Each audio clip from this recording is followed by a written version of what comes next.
Welcome to another presentation of Under the Macroscope. Today, I want us to take a closer look at how the love of money is destroying mankind, not only in America, but everywhere. The Apostle Paul wrote in 1 Timothy 6, verse 10, "For the love of money is the root of all evil, which while some coveted after, and pierced themselves through with many sorrows." Many sorrows. Please notice the consequences that are spawned by this soul consuming disease. I call it a disease because it, if left unchecked, destroys its victims completely. The saddest part of this tragedy is that the victims are willing to be destroyed. They invite the horrible consequences because they have convinced themselves that the quote fortune is worth the loss of all that is decent and precious for the sustenance of quality living. People tend to think that quantity rather than quality is the key to good living. Jesus asked a question in Matthew 16:26. He asked, "For what is a man profited if he shall gain the whole world and lose his soul? Or what shall a man give in exchange for his soul?" Ponder that. This mad and soul killing disease is driving practically everything that we do. This madness didn't just start in recent years. It has been upon us since the time when there were only two people on the planet, Adam and Eve, who decided to, quote, go for more. And that attitude has persisted up until this very moment. We seem to be determined to neglect the most precious things in life just to be able to say that we are, quote, rich. Young women and young men bring to real life that phrase in the group, the OJ's big hit from many years ago, Money, Money. You remember that? The line goes, "A woman will sell her precious body for a small piece of paper that carries a lot of weight for that mean, mean green." The love of that small piece of paper has ruined many a life, and the fallout continues as we speak.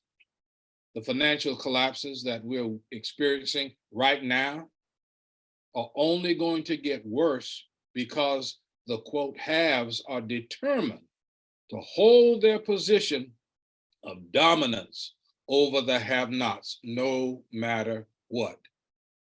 God gave us this planet to enjoy and filled it with all manner of good things to enjoy.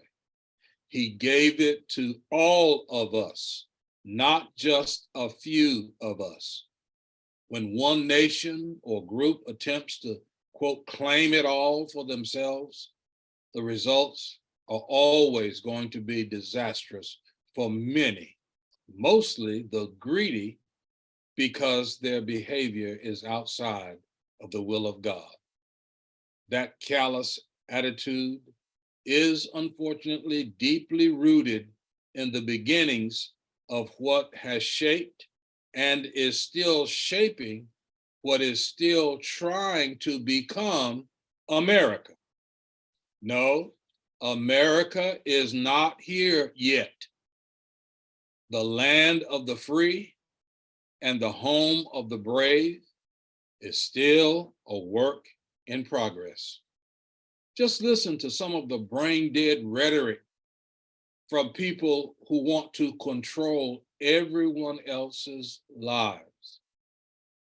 A few of us want to rule over and dominate the rest of us.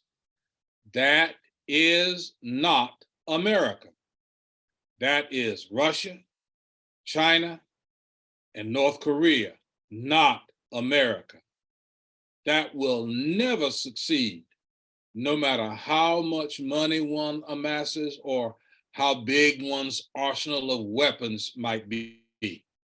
We must refocus our attention to the things that really matter. We need to know and promote the fact that the best things in life can never be bought or stolen. The model for success in business has been so poorly promoted all over the world since time began.